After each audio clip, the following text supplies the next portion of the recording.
រាយការណ៍មកថាអ្នកឃ្លាំមើលរិះគន់លោកនាយករដ្ឋមន្ត្រីហ៊ុនម៉ាណែតដែលលោកថ្លែងថាដែលថាបានបរាជ័យក្នុងការបង្ក្រាបអក្រិតជនឆបោកតាមអនឡាញដែលមានមូលដ្ឋាននៅកម្ពុជាព្រោះថាមេខ្លោងធំដែលនៅពីក្រោយរឿងនេះនៅមិនទាន់ត្រូវបានចាប់ខ្លួនយកទៅផ្ដន្ទាទោសតាមច្បាប់នៅឡើយទេ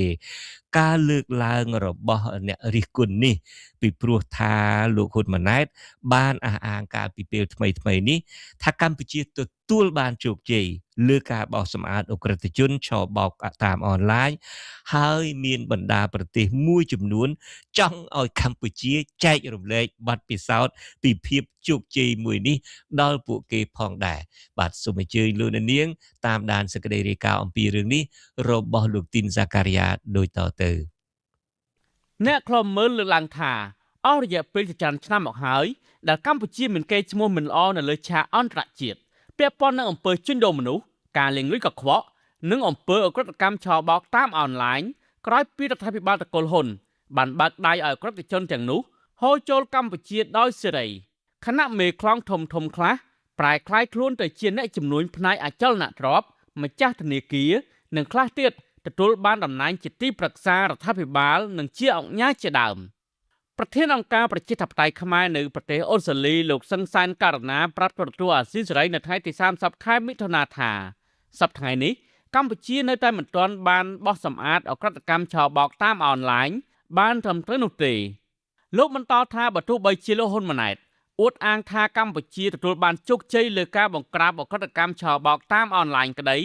នេះគ្រាន់តែជាវោហារស័ព្ទដើម្បីការពារនិងបិទបាំងមន្ត្រីនៅអង្គការមួយចំនួនដែលអន្តរជាតិរកឃើញថាជាមេខ្លោងធំក្នុងអក្រិតកម្មឆបោកទាំងនោះរួមមានអង្គការលីយ៉ុងផាត់អង្គការកុកអានក្មួយបង្កើតរបស់ប្រធានប្រសិទ្ធិលោកហ៊ុនសែនគឺលោកហ៊ុនតូរួមនឹងមន្ត្រីមួយចំនួនទៀតដូច្នេះលោកបញ្ជាក់ថាដរាបណាមន្ត្រីធំក្នុងជួររដ្ឋាភិបាលទាំងនោះរួមទាំងសាច់ញាតិរបស់លោកហ៊ុនម៉ាណែតផងមិនទាន់ចាប់ខ្លួនយកមកផ្តន្ទាទោសតាមផ្លូវច្បាប់ទេប្រតិបត្តិការឆបោកតាមអនឡាញនៅតែដំណើរការដដាលក្រោមរបៀបថ្មីនៅក្នុងបញ្ជីឈ្មោះរបស់សហរដ្ឋអាមេរិកហ្នឹងយើងឃើញថាទាំងអង្គការទាំងអ្នកពាក់ព័ន្ធដែលជាគ្រួសារថ្នាក់ដឹកនាំហ្នឹងអត់ទាន់បានចាត់វិធានការទេអញ្ចឹងហើយបានយើងឃើញថាការបង្ក្រាប scam អនឡាញហ្នឹងហាក់ដូចជានៅតែបន្តបកផ្សែងដោយអត់រកប្រភពដែលបញ្ឆេះភ្លើងការលើកឡើងនេះក្រោយពីលោកនាយករដ្ឋមន្ត្រីហ៊ុនម៉ាណែតកាលពីថ្ងៃទី27មិថុនាបានទទួលស្គាល់ថាកន្លងទៅអ្នកវិនិយោគជាច្រើនដែលគ្រោងមករកស៊ីនៅកម្ពុជាតែងតែបារម្ភពីការចាប់ចម្រិតនិងការឆបោករីឯនៅក្រៅប្រទេសវិញលោកថាមន្ត្រីរដ្ឋាភិបាលជាច្រើនដែលបានធ្វើដំណើរទៅជួបជាមួយអ្នកវិនិយោគនៅឯក្រៅប្រទេសតែងតែជួបប្រទះនឹងសំណួរជំវិញនឹងបញ្ហាឆបោកតាមអនឡាញនិងសុវត្ថិភាពក្នុងការវិនិយោគនៅកម្ពុជាលោកអះអាងថាកេរ្តិ៍ឈ្មោះមិនល្អនេះបានបង្កផលប៉ះពាល់យ៉ាងខ្លាំងដល់សេដ្ឋកិច្ចកម្ពុជាផ្ទុយទៅវិញលោកហ៊ុនម៉ាណែតចោទថាមានសារព័ត៌មានជាច្រើនបានវាយប្រហារមកលើកម្ពុជាហើយចោទកម្ពុជាថាជាកន្លែងដែលអក្រិតជនឆបោកតាមអនឡាញរស់នៅដោយសុខសាន្តប៉ុន្តែលោកអះអាងថាបច្ចុប្បន្ននេះមានសារព័ត៌មានជាច្រើនលើសលប់បានងាកមកសរសើរកម្ពុជាវិញក្រោយពីកម្ពុជាបានបើកប្រតិបត្តិការបង្ក្រាបអក្រិតជនដោយជោគជ័យទន្ទឹមនឹងគ្នានោះលោកថាមានបណ្ដាប្រទេសជាច្រើនបានស្នើឲ្យកម្ពុជាចែករំលែកបទពិសោធន៍ផងដែរឥឡូវកាសែតភាគច្រើនលើកលប់ទាំងអស់លើកលែងថ្ងៃមុនមានស្អីអង្គការមួយ Amnesty នោះដែលអង្គការមួយនោះមិនដែលទទួលស្គាល់ការប្រវ័យរហូតប៉ុន្តែគ្រប់កាសែតទាំងអស់បានចេញមកទទួលស្គាល់សរសេរឲ្យរឿង scam គឺទទួលស្គាល់នៅការយុទ្ធនាការវាយ scam នៅយើងហើយអក្រិតជនបានរត់ទៅប្រទេសផ្សេងហើយប្រទេសផ្សេងចាប់ផ្ដើមទទួលស្គាល់ថាគេមានដែរនេះគឺជាជោគជ័យតែមួយដែលពី5ខែមុនកម្ពុជាគឺជាម្នាក់ដែលទទួលបន្ទុកខ្លួនឯងតែម្ដងទោះបីជាបែបនេះក្តីអង្គការលើកលែងទោសអន្តរជាតិកាលពីថ្ងៃទី8មិថុនាបានចេញរបាយការណ៍ថាទោះបីជារដ្ឋាភិបាលលហ៊ុនម៉ាណែតបានអះអាងថាកម្ពុជាបានជោគជ័យក្នុងការបង្ក្រាបអក្រិតជនឆបោកតាមអនឡាញនិងបានបញ្ជូនជនបរទេសគ្រប់ជាតិសាសន៍ឲ្យវិលទៅប្រទេសកំណើតរបស់ខ្លួនជាច្រើនអ្នកក្តីក៏លទ្ធផលជាក់ស្ដែងនៅមានកម្រិតខណៈជនរងគ្រោះជាច្រើនមិនទទួលបានការការពារឬផ្ដល់ជំនួយបានត្រឹមត្រូវនោះទេស្ថាប័នអន្តរជាតិមួយនេះបញ្ជាក់ថាគិតត្រឹមខែមេសាឆ្នាំ2026 ដែលលោកហ៊ុនម៉ាណែតធ្លាប់អះអាងថានឹងបោះសម្អាតអក្រិតជនឲ្យអស់ពីកម្ពុជានោះគេបានរកឃើញទីតាំងមជ្ឈមណ្ឌលចោលបោកចំនួន86កន្លែងនៅកម្ពុជាក្នុងនោះមានចំនួន33កន្លែងដែលទើបតែត្រូវបានរកឃើញថ្មីក្រុមស្រាវជ្រាវបានសម្ភាសជនរងគ្រោះនៃការជួញដូរចំនួន73នាក់មកពីចំនួន16ប្រទេសដែលត្រូវបានជួញដូរចូលទៅក្នុងក្រុមចោលបោកនៅក្នុងប្រទេសកម្ពុជាពួកគេបានរៀបរាប់ពីការរងគ្រោះដោយការជួញដូរមនុស្សពលកម្មដោយបង្ខំទរណកម្មការរំលោភផ្លូវភេទនិងការឃុំខ្លួននៃខុសច្បាប់នៅក្នុងមជ្ឈមណ្ឌលទាំងនោះរីឯអង្គការឃ្លាំមើលសិទ្ធិមនុស្សអន្តរជាតិ Human Rights Watch កាលពីដើមឆ្នាំ2026ក៏បានបង្ហាញក្តីបារម្ភផងដែរជំវិញនូវអក្រិតកម្មឆបោកតាមអនឡាញដែលមានមូលដ្ឋាននៅកម្ពុជានេះក្នុងនោះពួកគេបានរៀបរាប់ថាទីតាំងបោកបន្លំតាមប្រព័ន្ធអ៊ីនធឺណិតនៅតែបន្តកើនឡើងដោយមានជនរងគ្រោះជាច្រើនត្រូវបានគេជួញដូរឲ្យប្រព្រឹត្តបទល្មើសដោយបង្ខំនិងធ្វើទរណកម្មពួកគេបន្តថាអាជ្ញាធរកម្ពុជាបានចុះបង្ក្រាបម្ដងម្កាលប៉ុន្តែការរំលោភបំពានមកលើជនរងគ្រោះនៅតែបន្តកើតមានជាប្រព័ន្ធដដែលហើយអ្នកដែលរងគ្រោះត្រូវបានឃុំខ្លួនខ្វះការការពារនិងមានលទ្ធភាពតិចតួចបំផុតក្នុងការស្វែងរកដំណោះស្រាយឬយុត្តិធម៌ប្រធានក្រុមអ្នកឃ្លាំមើលកម្ពុជាលោកម៉ែនណាតយល់ឃើញថាការបង្ក្រាបអក្រិតជនឆបោកតាមអនឡាញកន្លងទៅរបស់លោកហ៊ុនម៉ាណែតមិនអាចចាត់ទុកថាជាជោគជ័យបាននោះទេពីព្រោះការបង្ក្រាបទាំងនោះគឺធ្វើឡើងបានត្រឹមតែចំពោះជនបរទេសដែលជាជនរងគ្រោះក្នុងឧស្សាហកម្មឆបោកលំដាប់អន្តរជាតិមួយនេះគណៈមេខ្លោងធំដែលសហរដ្ឋអាមេរិកនិងបណ្ដាប្រទេសមួយចំនួនរកឃើញថាជាមនុស្សចំណិតរបស់តកូលហ៊ុនបែរជាគ្មានស្ថាប័នពាក់ព័ន្ធណាហ៊ានបើកការស៊ើបអង្កេតនិងចាត់វិធានការផ្លូវច្បាប់ដូចនេះបង្ហាញថាជាបរាជ័យយ៉ាងធ្ងន់ធ្ងររបស់លោកហ៊ុនម៉ាណែតលោកបន្តថាការបរាជ័យមួយទៀតនោះគឺកន្លងទៅលោកហ៊ុនម៉ាណែតសន្យាថានឹងបោះសម្អាតអក្រិតជនឲ្យអស់ពីកម្ពុជាត្រឹមខែមេសាកន្លងទៅប៉ុន្តែបច្ចុប្បន្ននេះប្រតិបត្តិការឆបោកនៅតែមានហើយអក្រិតជនទាំងនោះបានបំលែងពីការឆបោកជាលក្ខណៈទ្រង់ទ្រាយធំ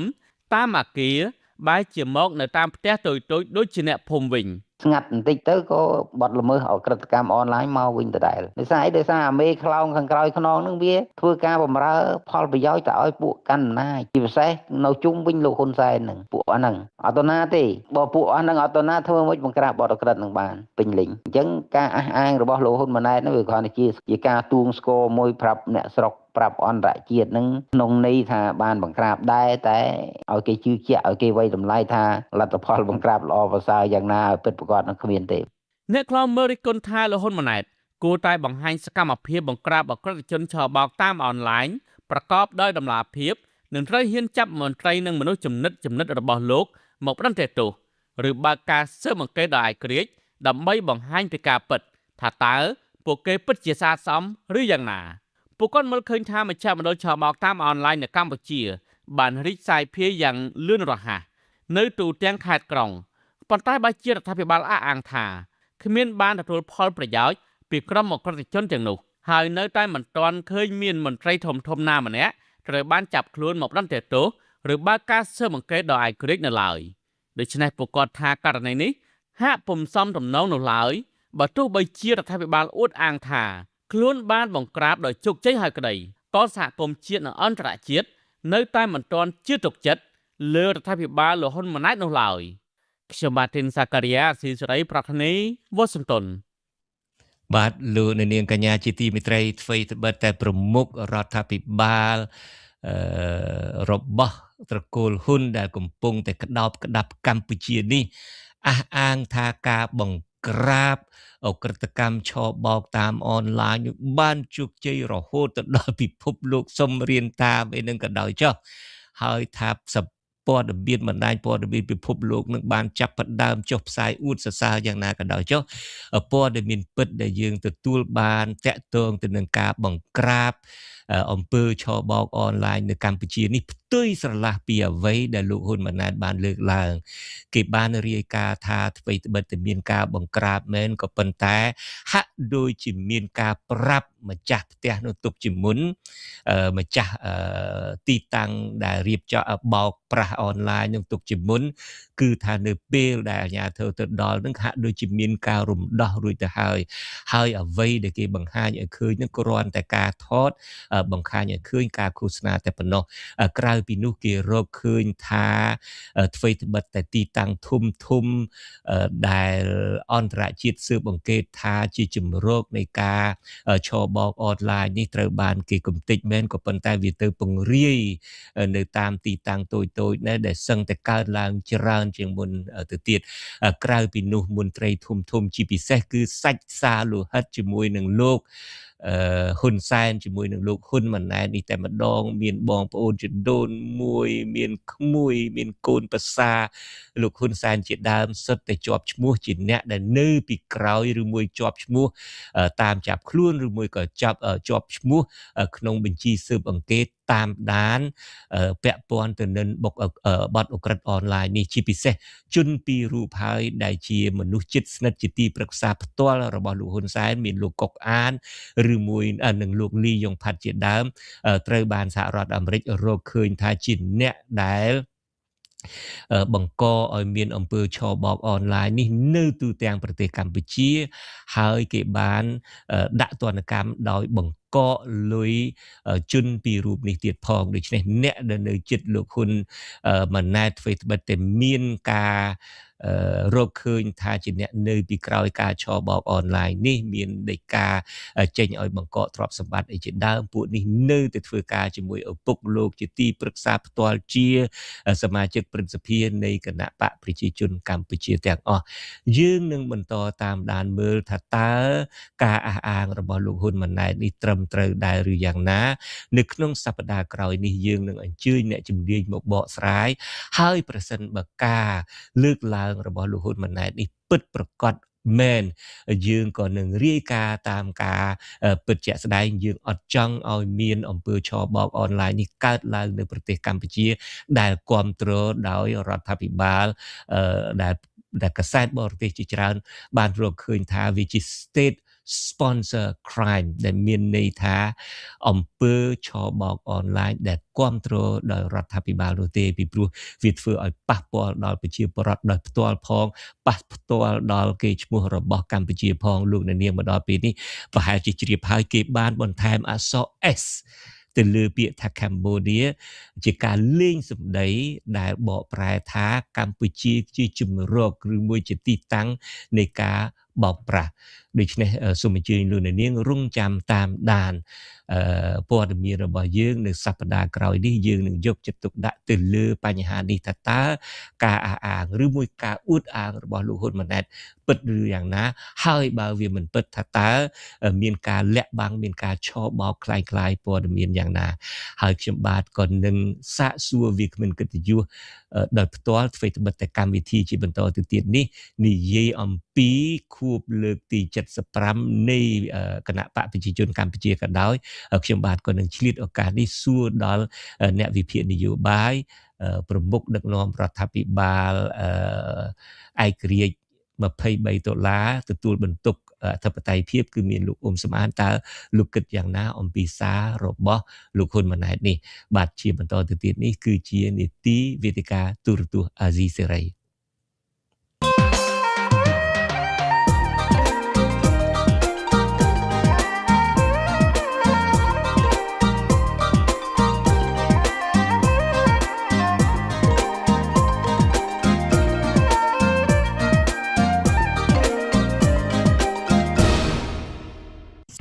បាទលោកនាងកញ្ញាជាទីមេត្រីវេទិកាទូរទស្សន៍អាស៊ីសេរីនេះឱកាសនេះមានកិត្តិយសដោយមានវាគ្មិនកិត្តិយសដ៏សំខាន់ពីររូបនោះគឺឯកឧត្តមអ៊ុំសំអានដែលជាប្រមុខដឹកនាំស្ថាប័នអធិបតេយ្យភាពនៃរដ្ឋាភិបាលឯករាជ្យ$23ខ្ញុំបាទសូមជម្រាបសួរឯកឧត្តមបាទជំរាបសួរលោកជុនច័ន្ទបតហើយសូមជម្រាបសួរលោកកឹមសុខផងដែរហើយប្រជាពលរដ្ឋក្នុងនិងក្រៅប្រទេសផងដែរបាទ បាទអរគុណហើយដែលណែនាំលោកកឹមសុខជំនួសខ្ញុំតាមពិតដូចខ្ញុំចង់ណែនាំខ្លួនខ្ញុំផ្ទាល់តែម្ដងហ្នឹងហើយភ្ញៀវទី2របស់យើងគឺបាទជម្រាបសួរបាទគឺលោកកឹមសុខជាអ្នកនាំពាក្យរបស់រដ្ឋាភិបាលឯករាជ្យ$23ផងហើយលោកក៏ជាអ្នកតាមដានអ្នកវិភាគនយោបាយនៅកម្ពុជាផងសូមស្វាគមន៍លោកទាំងពីរចូលមកកាន់កម្មវិធីរបស់យើងហើយក៏សូមស្វាគមន៍លោកនាងកញ្ញាផងដែរសូមអញ្ជើញលោកនាងកញ្ញាចូលរួមជាមួយយើងនារាត្រីនេះពីព្រោះនេះជាកិច្ចពិភាក្សាមួយដ៏សំខាន់លោកនាងអាចចូលរួមតាមរបៀបសរសេរលេខទូរស័ព្ទដាក់ក្នុងខ្ទង់ comment ដើម្បីឲ្យក្រុមការងាររបស់យើងហៅទៅលោកអ្នកនាងដើម្បីលោកអ្នកនាងអាចចូលមកសួរឬមួយបញ្ចេញមតិផ្ទាល់តែម្ដងឬមួយក៏លោកអ្នកនាងអាចសរសេរសំណួរឬមួយក៏បញ្ចេញទស្សនៈយោបល់ខ្ញុំបាទនឹងជ្រើសរើសយកមកអានជូនលោកអ្នកនាងហ្នឹងហើយក្នុងចូលដល់សាច់រឿងតែម្ដងក្នុងសាររំលឹកខួបទី75នៃការបង្កើតគណៈបកប្រជាជនកម្ពុជាលោកហ៊ុនសែនបានលើកឡើងថាគណៈបកប្រជាជនកម្ពុជាគឺជាគណៈបករបស់ប្រជាជនដោយសារប្រជាជនដើម្បីប្រជាជនលោកក៏អះអាងថាគណៈបកនេះបានរក្សាភាពត្រឹមត្រូវខាងនយោបាយឈរជាមួយប្រជាជននាំមកនៅជ័យជំនះតាមរយៈការបោះឆ្នោតប្រជាធិបតេយ្យមានស្ថិរភាពនយោបាយមានសន្តិសុខមានស្ថិរភាពម៉ាក្រូសេដ្ឋកិច្ចមានការការពារអធិបតេយ្យភាពខ្ញុំមិនដឹងថាតើពិបាកអានណាពីព្រោះថាតាមពិតលោកអត់និយាយខ្លួនឯងទេលោកចេញជាសារមកប្រហែលជាលោកក៏ពិបាកនិយាយក្នុងការភូតផងក៏មិនដឹងបានជាលោកមិននិយាយហើយលោកសរសេរជាសារឲ្យទុកឲ្យអាមីអាថោងនឹងអានអីអញ្ចឹងទៅតាមពិតនឹងស្ដាប់ទៅគួរឲ្យចង់សើចមែនតែនចំពោះអ្វីដែលលោកហ៊ុនសែនបានលើកឡើងនេះជាគណៈបកមួយយើងដឹងទាំងអស់គ្នាហើយបើរៀបរាប់ពីប្រវត្តិគណៈបកប្រជាជនកម្ពុជានេះបន្តិចគណៈបកនេះគឺមិនមែនខ្មែរជាអ្នកបង្កើតទេមិនចឹងយើងទាំងអស់គ្នាដឹងហើយគណៈបកនេះបង្កើតឡើងដោយអ៊ុំហូជីមិញគេបង្កើតឡើងដំបូងនោះគឺថាវាជាស្អីចលនាគណៈបកកុម្មុយនីសឥណ្ឌូចិនអីចឹងទៅបន្ទាប់មកទៀតនឹងក៏វាคล้ายទៅជាគណៈបកប្រជាជនបដិវត្តកម្ពុជាវៀតណាមដដែលពី79រហូតមកដល់ឆ្នាំ91នឹងមានឈ្មោះជាគណៈបកប្រជាជនបដិវត្តកម្ពុជាអីចឹងទៅជាវៀតណាមដដែលដូច្នេះអាប្រវត្តិនឹងគឺថាវៀតណាមតែរហូតមករហូតដល់មានកិច្ចព្រមព្រៀងសន្តិភាពទីក្រុងប៉ារីនឹងទេបានគេដូរឈ្មោះទៅជាគណៈបកប្រជាជនកម្ពុជាអានឹងយើងមិននិយាយប្រវត្តិអីច្រើនទេឥឡូវនេះខ្ញុំសួរសំណួរតែម្ដងតើលោកកឹមសុខតើអាយដាមអ៊ុំសំអានមើលឃើញតែគណៈបកនេះជាគណៈបករបស់ប្រជាជនបង្កើតឡើងដោយសារប្រជាជនអ្នកបង្កើតហើយដើម្បីប្រជាជនមែនឬយ៉ាងណាសូមស្ដាប់ពីលោកកឹមសុខយ៉ាងខ្លីមួយម៉ាត់មួយនេះព្រោះយើងទៅជែករឿងច្រើនណាស់ហើយបន្ទាប់មកទៀតលោកអ៊ុំសំអានដដែលសំដួលដូចគ្នាជាគណៈបកប្រជាជននឹងដើម្បីដោយសារប្រជាជនហើយនឹងដើម្បីប្រជាជនមែនឬយ៉ាងណាលោកកឹមសុខទី1លោកហ៊ុនសែនប្រើពាក្យថាប្រជាជនពាក្យនេះណាគឺជាពាក្យពេចន៍របស់ពួកកុម្មុយនីសដែលហៅប្រជាពលរដ្ឋពួកកុម្មុយនីសគេប្រើពាក្យប្រជាជនដើម្បីហៅប្រជាពលរដ្ឋហើយដូច្នេះហើយវាជាការបញ្ជាក់យ៉ាងច្បាស់ថាគណៈបកប្រជាជនកម្ពុជារបស់ប្រជាជននោះគឺរបស់ប្រជាជនដែលស្រឡាញ់កុម្មុយនីសលោកហ៊ុនសែនអត់ហ៊ានប្រើពាក្យប្រជាពលរដ្ឋអត់ហ៊ានប្រើពាក្យប្រជារាស្ត្រទេពីព្រោះពាក្យប្រជាពលរដ្ឋនិងពាក្យប្រជារាស្ត្រគឺស្ថិតនៅក្នុងចង្កោមប្រជាធិបតេយ្យចំណុចទី2ខ្ញុំក៏សម្គាល់ដោយខ្លីថាបើថាជារបស់ប្រជាជនគឺគណៈបកប្រជាជនកម្ពុជារបស់ប្រជាជនវៀតណាមបើថាដោយប្រជាជនគឺអនុវត្តដោយអាយ៉ងរបស់ប្រជាជនវៀតណាមគឺក្រុមលោកហ៊ុនសែននឹងហើយបើថាដើម្បីប្រជាជនគឺមានតែដើម្បីវាយមួយងើបមួយវាយមួយលើប្រជាជនខ្មែរហើយជាគោលការណ៍របស់គេគឺធ្វើឲ្យខ្មែរខ្សោយឈ្លានពានកម្ពុជានេះគឺជាគោលដៅធំបំផុតរបស់គណៈបកប្រជាជនកម្ពុជាដែលបង្កើតឡើងដោយវៀតណាមហើយប្រតិបត្តិដោយអាយ៉ងវៀតណាម តាំងពីដើមរហូតមកដល់ពេលបច្ចុប្បន្ន បាទហើយតើប្រកាសជាដើម្បីប្រជាជនទេសំណួរមួយទៀតតកតងនឹងរឿងនឹងដែរធ្វើរាល់ថ្ងៃនឹងដើម្បីប្រជាជនដោយដែលលោកហ៊ុនសែនលើកឡើងទេមានភ័ស្តុតាងណាថាដើម្បីប្រជាជនមួយចំណិតណាទេ ទីមួយដើម្បីប្រជាជនវៀតណាមហេតុផលដ៏សំខាន់បំផុតគឺប្រជាពលរដ្ឋខ្មែរប្រជារាស្ត្រខ្មែរពលរដ្ឋខ្មែរគ្រប់រូបទាមទារឲ្យដោះស្រាយបញ្ហាអយុត្តិធម៌លើពលរដ្ឋខ្មែរមិនដែលដោះស្រាយទេក៏ប៉ុន្តែពលរដ្ឋវៀតណាមវិញគ្រាន់តែមេដឹកនាំវៀតណាមប្រាប់ជាសេចក្តីស្នើគឺថាដោះស្រាយបានល្អមែនទែនសម្រាប់ប្រជាជនវៀតណាមដើម្បីប្រជាជនវៀតណាមមិនមែនដើម្បីប្រជាពលរដ្ឋខ្មែរទេក៏ប៉ុន្តែបើថាដើម្បីខ្មែរមួយចំនួនដែលកំពុងកាន់អំណាចរក្សាអំណាចរក្សាមុខមាត់ក្រុមគ្រួសាររក្សាផលប្រយោជន៍របស់ខ្លួនពីព្រោះខ្លាចបាត់អំណាចទៅរលាយខ្សុលអានោះសម្រាប់ខ្មែរមួយចំនួននោះមែនដើម្បីអំណាចផ្ទាល់ខ្លួននិងផលប្រយោជន៍ផ្ទាល់ខ្លួនប៉ុន្តែមិនមែនដើម្បីផលប្រយោជន៍របស់ប្រជាជាតិខ្មែរដើម្បីការពារទឹកដីខ្មែរដើម្បីការពារផលដែលពលរដ្ឋខ្មែរចង់បាននោះទេ អរគុណលោកកឹមសុខនឹងឲ្យខ្ញុំស្ដាប់មិនទាន់មិញដូច្នេះលោកលើកឡើងថាដើម្បីប្រជាជនមែនអ្វីដែលលោកហ៊ុនសែនលើកឡើងនឹងគឺត្រូវមែនជាគណៈបកប្រជាជនដោយសារប្រជាជននិងដើម្បីប្រជាជនគឺប្រកាសមែនពីព្រោះថាអ្នកដែលបង្កើតនឹងគឺជាវៀតណាមលោកហូជីមិញអ្នកបង្កើតឡើងដោយសារវៀតណាមហើយក៏ដើម្បីនឹងដែលហៅថាវៀតណាមអ្នកបង្កើតហើយក៏ដើម្បីវៀតណាមដែរដើម្បីប្រជាជនវៀតណាមដែរប្រជាជនមែនក៏ប៉ុន្តែជាប្រជាជនវៀតណាមនឹងបើតាមលោកកឹមសុខលើកឡើងចុះលោកអាដាមអ៊ុំសំអានវិញ បាទគណៈបកប្រជាជនយើងដឹងហើយកើតមកពីបកប្រជាជនបដិវត្តខ្មែរហ្នឹងគឺបង្កើតឡើងដោយហូជីមិញដូច្នេះគណៈបកប្រជាជននេះគឺបង្កើតឡើងហ្នឹងគឺដោយប្រជាជនវៀតណាមមិនមានសម្រាប់ប្រជាជនខ្មែរនោះទេហើយក៏សម្រាប់ប្រជាជនវៀតណាមហើយក៏ដើម្បីប្រជាជនវៀតណាមហ្នឹងគោលបំណងរបស់បកប្រជាជនព្រោះយើងដឹងហើយបកប្រជាជនបែកចេញមកពីបកកុម្មុយនីសឥណ្ឌូចិនដែលដឹកនាំដោយហូជីមិញដូច្នេះហូជីមិញមកកើតឡើងនេះគឺមានដើម្បីខ្មែរយើងប្រជាប្រដ្ឋខ្មែរគឺដើម្បីប្រជាជនវៀតណាមដូចហើយគោលបំណងធំគឺដើម្បីបង្កើតទៅជាសហព័ន្ធឥណ្ឌូចិនដែលមានកម្ពុជាវៀតណាមនិងឡាវជាប្រទេសតែមួយដែលដឹកនាំដោយវៀតណាមដូច្នេះគោលបំណងគឺដើម្បីប្រជាជនវៀតណាមមិនមែនដើម្បីខ្មែរនោះទេចឹងហើយបានយើងឃើញថាការអនុវត្តកន្លងមកនេះគឺគេបំរើតែប្រជាជនវៀតណាមទេប្រជាប្រដ្ឋខ្មែរយើងមិនសូវជាមានអំណាចទេសប្តាហ៍ថ្ងៃនេះបើសិនជាមានដំណោះអីតិចពលរដ្ឋខ្មែរទៅសូមឲ្យអន្តរាគមន៍អីគេមិនសូវអន្តរាគមន៍ទេប៉ុន្តែបើសិនជាជនជាតិវៀតណាមគឺគេអន្តរាគមន៍លឿនណាស់ហើយបើសិនជាខ្មែរយើងប៉ះវៀតណាមអានេះប្រជាប្រដ្ឋប្រាប់ខ្ញុំផ្ទាល់នៅតាមដងទន្លេសាបនៅតាមនៅខេត្តព្រៃស្វាយរៀងអីហ្នឹងបើសិនជាប៉ះជនជាតិវៀតណាមគឺគេដោះស្រាយភ្លាមហើយខ្មែរយើងប្រកាសជាជាប់គុកហើយប្រជាជនវៀតណាមគឺគេមានអន្តរាគមន៍ពីរដ្ឋាភិបាលវៀតណាមហើយនឹងមន្ត្រីជាន់ខ្ពស់ដែលជាជនជាតិវៀតណាមជាច្រើននៅក្នុងប៉ូលីសក្នុងជួរកងទ័ពនៅក្នុងជួររដ្ឋាភិបាលលោកប្រមាណហ្នឹងគឺបានជួយអន្តរាគមន៍ធ្វើម៉េចអន្តរាគមន៍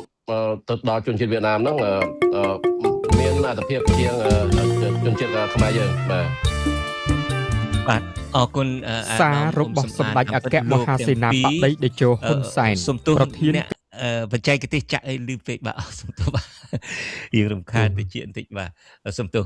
បើស្ដាប់ទៅទាំងលោកទាំងអាដាមអ៊ុំសំអានទាំងលោកកឹមសុខលើកឡើងដូចគ្នាថាគណៈបកនេះគឺបង្កើតឡើងដោយវៀតណាមហើយដោយសារវៀតណាមដូច្នេះដើម្បីនោះក៏ដើម្បីប្រជាជនវៀតណាមដែរខ្ញុំនៅអត់ទាន់សុខចិត្តទេ ខ្ញុំចង់ពិនិត្យមើលប្រវត្តិនៃគណៈបកនេះទៅវិញតើវាប្រកាសជាបង្កើតឡើងដោយប្រជាជនវៀតណាមដោយសារប្រជាជនវៀតណាមហើយដើម្បីបម្រើប្រជាជនវៀតណាមដែរឬយ៉ាងណាមកដល់ពេលនេះឥឡូវយើងពិនិត្យមើលការបង្កើតដំបូងរាប់ថាជាដំណាក់កាលទី1ឥឡូវរាប់ដំណាក់កាលទី1ហ្នឹងពីថ្ងៃបង្កើតដំបូងពីឆ្នាំ1951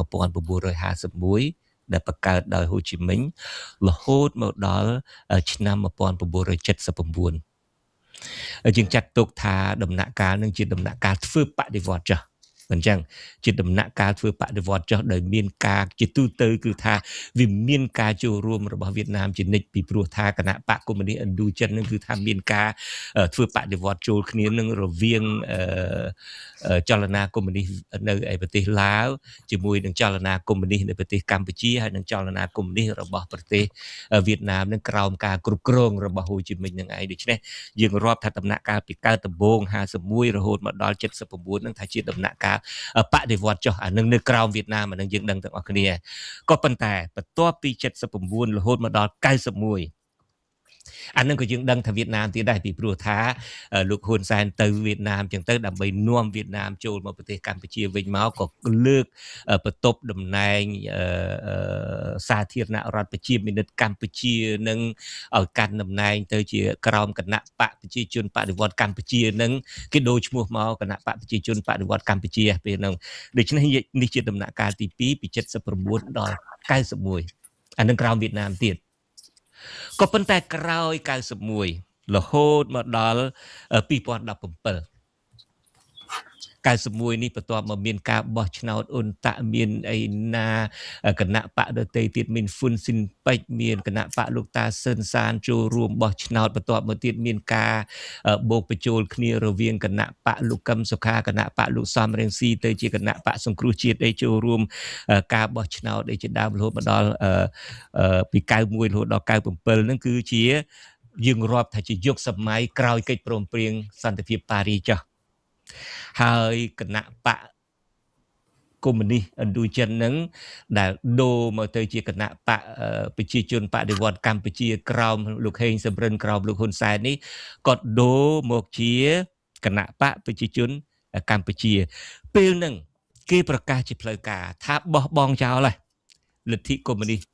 ហើយទទួលយកសេដ្ឋកិច្ចទីផ្សារសេរីចូលរួមការបោះឆ្នោតពហុបកហើយយើងឃើញមានការបោះឆ្នោតរៀបចំដោយអ៊ុនតាក់បន្ទាប់មកទៀតមានការចូលរួមពីគណៈបកសង្គ្រោះជាតិពីគណៈបកនេះគណៈបកនោះអីជាដើមតើពេលដំណាក់កាលនឹងរាប់ថាជាធ្វើអីដើម្បីវៀតណាមដែរឬយ៉ាងណាខ្ញុំសូមមើលតែអាចំណុចហ្នឹងឯងពីព្រោះយើងដឹងហើយពីមុនមកក្រៅវៀតណាមពី51ដល់79ពី79ដល់ការបោះឆ្នោតអានឹងវៀតណាមរួចចុះពី91ដល់2017មុនការរំលាយគណៈបកសង្គ្រោះជាតិតើដើម្បីប្រជាជនវៀតណាមដែរឬយ៉ាងណានៅពេលដែលមានការបោះឆ្នោតសេរីពហុបកមានអីជាដើមលោកកឹមសុខដើម្បីវៀតណាមហើយក៏បន្តដើម្បីវៀតណាមដែរចំណុចទី1រដ្ឋប្រហារឆ្នាំ1997កាលពីលោកហ៊ុនសែនធ្វើជានាយករដ្ឋមន្ត្រីទី2មុនរដ្ឋប្រហារកាលនោះមានសម្ដេចក្រមព្រះនរោត្តមរណរដ្ឋជានាយករដ្ឋមន្ត្រីទី1លោកសំរងស៊ីជារដ្ឋមន្ត្រីការបរទេសអីកម្ពុជារីកចម្រើនហើយមានការព្យាករណ៍ខ្ញុំធ្លាប់អានកាសែតបរទេសមួយខ្ញុំភ្លេចបាត់ហើយដោយសារតែវាយូរពេកមិនដឹងកាសែតណាទេប៉ុន្តែខ្ញុំចាំនៃសេចក្តីថាកម្ពុជាប្រសិនបើមានដំណើរដឹកនាំល្អត្រឹមត្រូវដោយរដ្ឋាភិបាលក្រោយការបង្កើតការបោះឆ្នោតឆ្នាំ1993ក្នុងរយៈពេលតែ20ឆ្នាំកម្ពុជានឹងដើរទាន់ប្រទេសម៉ាឡេស៊ីសេដ្ឋកិច្ចកម្ពុជាដូច្នេះចំណុចនេះមួយដែលទាញឲ្យលោកហ៊ុនសែនធ្វើជាឧបករណ៍របស់វៀតណាមធ្វើរដ្ឋប្រហារឆ្នាំ1997ពីព្រោះវៀតណាមត្រូវការយកកម្ពុជាត្រូវការដឹកនាំកម្ពុជាត្រូវការត្រួតលើកម្ពុជាប្រសិនបើលោកហ៊ុនសែនមិនធ្វើរដ្ឋប្រហារទេមិនធ្វើឲ្យកម្ពុជាខ្សោយទេវៀតណាមមិនអាចត្រួតកម្ពុជាបានឡើយក្រោយរដ្ឋប្រហារឆ្នាំ1997រដ្ឋប្រហារឲ្យភ្លាមវៀតណាមបានកាដូមួយដ៏ធំក្នុងប្រវត្តិសាស្ត្រ គឺវៀតណាមនិងថៃព្រមព្រៀងគ្នាកាត់យកសមុទ្រខ្មែរវៀតណាម 30,000 គីឡូម៉ែត្រការ៉េថៃ 30,000 គីឡូម៉ែត្រការ៉េដែលវាបន្សល់ទុកនៅតំបន់ត្រួតស៊ីគ្នាដែលគេនិយាយបច្ចុប្បន្នហ្នឹង 26,000 គីឡូម៉ែត្រការ៉េហ្នឹងប៉ុន្តែតាមពិតទៅថៃត្រួតត្រាទៅហើយវៀតណាម 30,000 គីឡូម៉ែត្រការ៉េថៃ 30,000 គីឡូម៉ែត្រការ៉េលោកហ៊ុនសែននៅពេលនោះហ៊ានតវ៉ាជាមួយថៃក៏ប៉ុន្តែថៃប្រាប់ថាឲ្យទៅនិយាយជាមួយវៀតណាមទៅពីព្រោះភាគីថៃគេបានបញ្ជាក់5ក្រុមលោកហ៊ុនសែនថាគេបានប្រព្រឹត្តគ្នាជាមួយវៀតណាមរួចហើយក្រុមលោកហ៊ុនសែននេះអត់ហ៊ាននិយាយជាមួយវៀតណាមទេអញ្ចឹងហើយបានជាតំបន់ដែនសមុទ្រ 30,000 គីឡូម៉ែត្រការ៉េដែលវៀតណាមត្រួតត្រានោះត្រួតត្រារហូតមកដល់ពេលបច្ចុប្បន្ននេះជាចំណុចដែលវៀតណាមគេបានផលប្រយោជន៍ធំណាស់ពីការធ្វើរដ្ឋប្រហារនោះមានន័យថាអ្វីដែលលោកហ៊ុនសែនបន្តធ្វើគឺផ្ដល់ផលប្រយោជន៍ទៅឲ្យប្រទេសវៀតណាមចំណុចសំខាន់មួយទៀតនៅក្នុងកិច្ចព្រមព្រៀងសន្តិភាពទីក្រុងប៉ារីសតម្រូវឲ្យលុបចោលនៅសន្ធិសញ្ញាខុសច្បាប់ទាំងអស់កិច្ចព្រមព្រៀងខុសច្បាប់ទាំងអស់ជាមួយវៀតណាមដើមទសវត្សរ៍ 80ជាពិសេសគឺសន្ធិសញ្ញាកំណត់ព្រំដែនសំទោសសន្ធិសញ្ញាអំពីតំបន់ទឹកប្រវត្តិសាស្ត្រឆ្នាំ 1982 នោះដោយសារតែលោកហ៊ុនសែនមិនបានលុបអាសន្ធិសញ្ញាទាំងអស់នឹងចោលហើយរួចហើយឆ្នាំ 2005 ស្រាប់តែផ្ដល់ឲ្យអាសន្ធិសញ្ញាទាំងអស់ហ្នឹងមានសុពលភាពឡើងវិញហើយដូច្នេះហើយទៅជាឧបករណ៍កាត់សមុទ្រខ្មែរកាត់កោះត្រល់ចង្កោមកោះក្រចកសេះទៅឲ្យវៀតណាមគ្រប់គ្រងថែមទៀតដូច្នេះវៀតណាមកាត់ជ្រៀលយកដែនសមុទ្រខ្មែរហើយកាត់យកកោះត្រល់ខ្មែរយកចង្កោមកោះក្រចកសេះនិងកោះមួយចំនួនទៀតនៅជុំវិញកោះត្រល់នោះនេះជាផលប្រយោជន៍ដ៏ធំហើយកោះត្រល់ជិតប៉ុនប្រទេសសិង្ហបុរីចំណុចមួយទៀតដែលជាផលប្រយោជន៍ធំបំផុតរបស់វៀតណាមគឺការមិនអនុវត្តកិច្ចព្រមព្រៀងសន្តិភាពទីក្រុងប៉ារីសដោយលោកហ៊ុនសែនដែលក្រុមលោកហ៊ុនសែននិយាយដដែលថាកិច្ចព្រមព្រៀងសន្តិភាពទីក្រុងប៉ារីសស្លាប់ហើយនោះគឺជាការផ្ដល់ផលប្រយោជន៍ធំឲ្យវៀតណាមដើម្បីបំភាន់អំពីព្រំដែនកម្ពុជានិងវៀតណាមវាទៅជាព្រំដែនដែលគេធ្វើការកែប្រែក្នុងរដ្ឋធម្មនុញ្ញព្រំដែនអត់កែប្រែទេក៏ប៉ុន្តែក្រោយពីលោកហ៊ុនសែនអនុវត្តជាមួយវៀតណាមមិនព្រមអនុវត្តកិច្ចព្រមព្រៀងសន្តិភាពទីក្រុងប៉ារីសដូច្នេះហើយព្រំដែនកម្ពុជាទៅជាព្រំដែនកែប្រែគេធ្វើផែនទីថ្មីគេគូសគំនូសខ្សែព្រំដែនថ្មីគេបោះបង្គោលដែលវៀតណាមជាអ្នកផលិតហើយហ្នឹងគ្រោះថ្នាក់ណាស់អាបង្គោលវៀតណាមផលិតនោះគឺមិនដឹងថាវៀតណាមដាក់ស្អីទេមិនដឹងដាក់ chip ក្នុងនឹងដាក់ស្អីខ្លះទេវៀតណាមអាចតាមដានសន្តិសុខព្រំដែនកម្ពុជាវៀតណាមនឹងបានដោយងាយអានេះខ្ញុំមិននិយាយពីប្រព័ន្ធអីផ្សេងទៀតទេបើគេដាក់ chip ហ្នឹងគឺថា10គីឡូពីព្រំដែនវាលែងទៅជាព្រំដែនកម្ពុជាវៀតណាមហើយវាទៅជាព្រំដែនដែលវៀតណាមគ្រប់គ្រងទាំងស្រុងតែម្ដងកម្ពុជាយើងធ្វើអីអត់កើតទេហើយដូច្នេះហើយនេះគឺជាចំណុចសំខាន់មួយចំនួនដែលគណៈបកប្រជាជនកម្ពុជាដែលលោកហ៊ុនសែននៅតែបំរើវៀតណាមហើយការបម្រើវៀតណាមនេះណាវាមានក្របខ័ណ្ឌតាំងពីដើមរៀងមកតាំងពីវៀតណាមលើកបន្ទប់នោះគេមានកិច្ចព្រមព្រៀងរវាងវៀតណាមគេថាអ្នកណាដែលប៉ះពាល់វៀតណាមនៅលើទឹកដីកម្ពុជាស្មើនឹងប៉ះពាល់ជីវិតខ្លួនឯងណាក្នុងកិច្ចព្រមព្រៀងនោះណាហើយវិធីដោះស្រាយរបស់ពួកគេការប៉ះពាល់ជនជាតិវៀតណាមទោះបីយើងប្រើផ្លូវច្បាប់ក៏ដោយគេថាគឺជាការធ្វើឲ្យអាប់មុខប្រទេសកម្ពុជាដោយយើងទៅប៉ះពាល់ជនបរទេសហើយគេចាត់ការយើងភ្លាមតែម្ដងនេះជាអ្វីដែលគណៈបកប្រជាជនកម្ពុជាកំពុងតែអនុវត្តហើយរឿងរ៉ាវដែលគេអនុវត្តដោយមានប្រសិទ្ធភាពបំផុតហ្នឹងគឺធ្វើឲ្យខ្មែរខ្សោយគ្រប់រឿងខ្សោយគ្រប់វិស័យខ្សោយទាំងកងទ័ពខ្សោយទាំងសេដ្ឋកិច្ចពាណិជ្ជកម្មពលរដ្ឋក្រីក្រឥឡូវហ្នឹងដល់ដំណាក់កាលវាន់កដោយបំណុលក្នុងពេលដែលលោកហ៊ុនម៉ាណែតធ្វើនាយករដ្ឋមន្ត្រីនេះទៀតគឺងើបលេងរួចកាលណាខ្សោយបែបហ្នឹងយើងអត់កម្លាំងតស៊ូអត់កម្លាំងតវ៉ាគេឈ្លានពានបានយ៉ាងងាយ ហើយអ្នកដែលមានផលប្រយោជន៍ធំគឺវៀតណាមចំណុចចុងក្រោយមួយសូម្បីតែទំនាស់ផលប្រយោជន៍សំទោសទំនាស់ព្រំដែនមិនមែនទំនាស់ព្រំដែនទេការវាយរបស់ថៃចូលមកក្នុងប្រទេសកម្ពុជាដែលឈុងឆាំងបង្កឡើងដោយលោកហ៊ុនសែនហើយនឹងផលប្រយោជន៍បពុះគ្នាគាត់ជាមួយថាក់ស៊ីហ្នឹងណាទីបំផុតទៅក៏បញ្ចប់ទៅដោយការជជែកគ្នារវាងវៀតណាមនិងថៃដែរពីព្រោះខ្ញុំមើលកាសែតបរទេសមួយចំនួនដូចជា BBC វៀតណាមអីជាដើមជាភាសាវៀតណាមប៉ុន្តែខ្ញុំព្យាយាម translate ព្យាយាមបកប្រែទៅជាភាសាអង់គ្លេសទៅគឺក្រុមអ្នកជំនាញនឹងកងទ័ពថៃនៅពេលដែលមានបញ្ហាឈ្លានពានទឹកដីកម្ពុជាហ្នឹងគឺជាញឹកញាប់គ្រប់កម្រិតគេទៅជជែកតាក់ទងជាមួយនឹងក្រុមអ្នកជំនាញខាងកងទ័ពរបស់វៀតណាមហើយគេព្រមព្រៀងគ្នារបៀបណាយើងអត់ដឹងទេពីព្រោះយើងអត់បានព័ត៌មានសម្ងាត់ទេយើងបានតែត្រឹមតែព័ត៌មានអញ្ចឹងប៉ុន្តែយើងអាចសន្និដ្ឋានបានថាច្បាស់ជាមានការត្រូវរើគ្នារវាងវៀតណាមហើយនិងថៃបែបណាមួយបានជាការវាយទៅរបស់ថៃចូលមកប្រទេសកម្ពុជាពេលដែលវៀតណាមបង្ហាញចរិតការទូតខ្លះក៏ដកចេញវិញទៅពេលដែលវៀតណាមបន្ថយចរិតការទូតក៏វាយទៀតមកដូច្នេះវាហាក់ដូចជាតាក់ទិករបស់វៀតណាមហើយនិងថៃដឹងរឿងនៅពីក្រោយនឹងរួចជាស្រេចទៅហើយម្ល៉េះហើយរឿងទឹកដីនៃប្រទេសកម្ពុជានៅក្រោមការគ្រប់គ្រងរបស់ក្រុមគ្រួសារហ៊ុនណាវានៅតែជាការបម្រើផលប្រយោជន៍របស់វៀតណាមក្រោមឥទ្ធិពលវៀតណាមនិងចាត់ចែងដោយវៀតណាមតែរហូតមកទេបាទអរគុណឥឡូវនេះមុននឹងចូលទៅដល់អាដាមអ៊ុំសំអានខ្ញុំចង់ដូចខ្ញុំបានរៀបរាប់ជាងខ្ញុំគ្រាន់តែសាកបែងចែកជា4ដំណាក់កាលទេឥឡូវនេះដំណាក់កាលចុងក្រោយហ្នឹងគឺរាប់ពីឆ្នាំ2017រហូតមកដល់ឆ្នាំ2026នេះ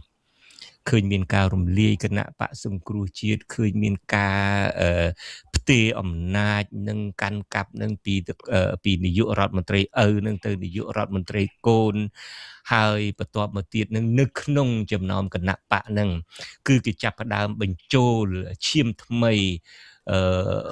របស់គណៈបកប្រជាជនកម្ពុជានេះជាពិសេសឈាមថ្មីនេះសុទ្ធតែជាអាមីអាថោងអាយ៉ងដៃជើងរបស់ក្រុមលោកហ៊ុនសែនក្រុមលោកហ៊ុនម៉ាណែតទាំងអស់សុទ្ធតែជាយុវជនហើយយុវជនទាំងអស់នេះសុទ្ធតែជាយុវជនដៃឆៅទៅទៀតបើយើងមើលសមាជិកឈាមថ្មីដែលគេដាក់បញ្ចូលទៅក្នុងមជ្ឈិមបកកុម្មុយនីសរបស់គណៈបកប្រជាជនកម្ពុជានេះសុទ្ធតែយុវជនដៃឆៅដែលប៉ះដៃយកដៃប៉ះជើងយកជើងត្រូវវាយតំណាងរាស្ត្រក៏អូសពីឡានយកមកវាយឲ្យឡើងតំណែងតែម្ដងដូច្នេះពួកនេះសុទ្ធតែជាជើងឆៅដៃឆៅទាំងអស់នៅក្នុងដែលគេរាប់ថាឈាមថ្មីនៃគណៈបកប្រជាជនកម្ពុជានេះដូច្នេះអ្វីដែលលោកអ៊ុំសំអានមានប្រសាសន៍អ្វីដែលលោកកឹមសុខមានប្រសាសន៍ថាដើម្បីប្រជាជនមែនក៏ប៉ុន្តែដើម្បីប្រជាជនវៀតណាមនេះ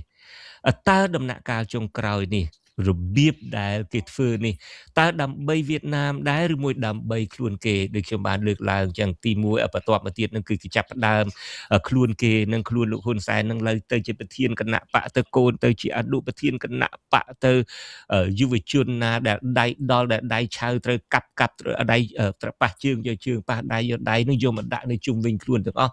ធ្វើយ៉ាងណាក៏ដោយគឺដើម្បីការពារអំណាចរបស់ក្រុមត្រកូលហ៊ុននេះក្រៅទៅពីនឹងគេចាប់ផ្ដើមដូរធាតុពីវណ្ណៈអធនវណ្ណៈកម្មករកសិករអីហ្នឹងទីបំផុតមកដល់ពេលនេះសមាជិករបស់គណៈបកប្រជាជនកម្ពុជាទាំងអស់คล้ายទៅជាអភិជនដ៏ធំសឹងតែធំបំផុតនៅលើពិភពលោកមិនមែនតែក្រុមគ្រួសារតកូលហ៊ុនទេអ្នកណាក៏ដោយដែលនៅក្នុងចំណោមគណៈបកប្រជាជនកម្ពុជាប្រែខ្លួនជាវណ្ណៈកម្មករកសិករនឹងទៅជាវណ្ណៈមូលធននិយមទៅជាក្រុមមួយដែលដើរបង្ហាញសឹងតែដើរបង្ហាញម៉ូដសូម្បីតែដើរធម្មតានឹងអ្នកបង្ហាញម៉ូដល្មមសុំខ្មាស់តួកុនល្មមHollywood នេះគឺថាសុំខ្មាស់តែម្ដងរបៀបដែលគេធ្វើខ្ញុំមិនដែលឃើញយើងទាំងអស់គ្នាយើងមិនដែលឃើញពិធីការកូនអ្នកណាក៏ដូចកូនអ្នកណាដែររាល់ថ្ងៃពួកគាត់គឺថាប៉ុណ្ណឹងប្រជែងគ្នាក្នុងការបង្ហាញទ្រព្យសម្បត្តិដើម្បីឲ្យលើសពីប្រជាពលរដ្ឋសាមញ្ញធម្មតានៅពេលដែលប្រជាពលរដ្ឋសាមញ្ញធម្មតារកព្រឹក ខ្វះល្ងាចបានព្រឹកខ្វះល្ងាចនេះពួកគាត់គឺចំណាយលុយរាប់លានដុល្លារគ្រាន់តែការរៀបចំរោងការយើងកុំគិតពីរឿងអីដទៃទៀតរៀបចំរោងការនេះមានន័យថាការតុបតែងផ្កាការតុបតែងឆាកការអីហ្នឹងគឺថាអស់រាប់លានដុល្លារហើយគឺคล้ายទៅជាវប្បធម៌មួយដែលគេសំញែងទ្រព្យសម្បត្តិថាមានតែក្រុមពួកគេទេដែលជាក្រុមអភិជនដូច្នេះពួកគេបានคล้ายទៅជាក្រុមអភិជនមិនមែនដើម្បីបម្រើប្រជាជនទេគឺដើម្បីបម្រើខ្លួនគេសូមមកដល់ចំណុចនេះតើពួកគេបានប្រែធៀបលែងបម្រើប្រជាជនវៀតណាមលែងមិនដែលបម្រើប្រជាពលរដ្ឋខ្មែរទេអានឹងលោកទាំងពីរបានលើកឡើងហើយមិនដែលបម្រើប្រជាជនខ្មែរទេធ្លាប់បម្រើប្រជាជនវៀតណាមឥឡូវនេះឃើញថាពួកគេហាក់ដូចជាយកចិត្តទុកដាក់ទៅលើខ្លួនឯងការផ្ទេរអំណាចទៅលើកូនចៅរបស់ខ្លួនបន្ទាប់មកទៀតគឺថាបូមយកទ្រព្យសម្បត្តិជាតិបូមទ្រព្យសម្បត្តិជាតិមិនអស់ចិត្តទេឥឡូវនេះចាប់ផ្ដើមបូមយកទ្រព្យសម្បត្តិចាស់ជរាពីគ្រប់ជ្រុងជ្រោយនៅលើពិភពលោកនៅសហភាពអឺរ៉ុបនៅសហរដ្ឋអាមេរិកនេះជនចាស់ចាស់ដែលចូលនិវត្តន៍ហើយដែលមានលុយកន្លះលានមានលុយ1លានអីសម្រាប់ឧបត្ថម្ភជីវិតចាស់ជរារបស់ខ្លួននេះត្រូវក្រុមលោកហ៊ុនសែនបោកប្រាស់ទៅទៀតដូច្នេះយកធនធានជាតិមិនអស់ចិត្តទេឥឡូវនេះមកយកធនធានជនពិការជនចាស់ជរាត្រូវបោកប្រាស់នៅសហរដ្ឋអាមេរិកនៅគ្រប់ជ្រុងជ្រោយលើពិភពលោកដើម្បីបំរើទៀតតើបំរើប្រជាជនវៀតណាមទៀតឬមួយក៏ពួកគាត់បោះបង់លែងបំរើប្រជាជនវៀតណាមហើយទីបំផុតពីឆ្នាំ2017មកគិតពីរឿងក្រុមគ្រួសារតកូលហ៊ុនគិតពីរឿងមន្ត្រីរបស់គណៈបកប្រជាជនវិញម្ដង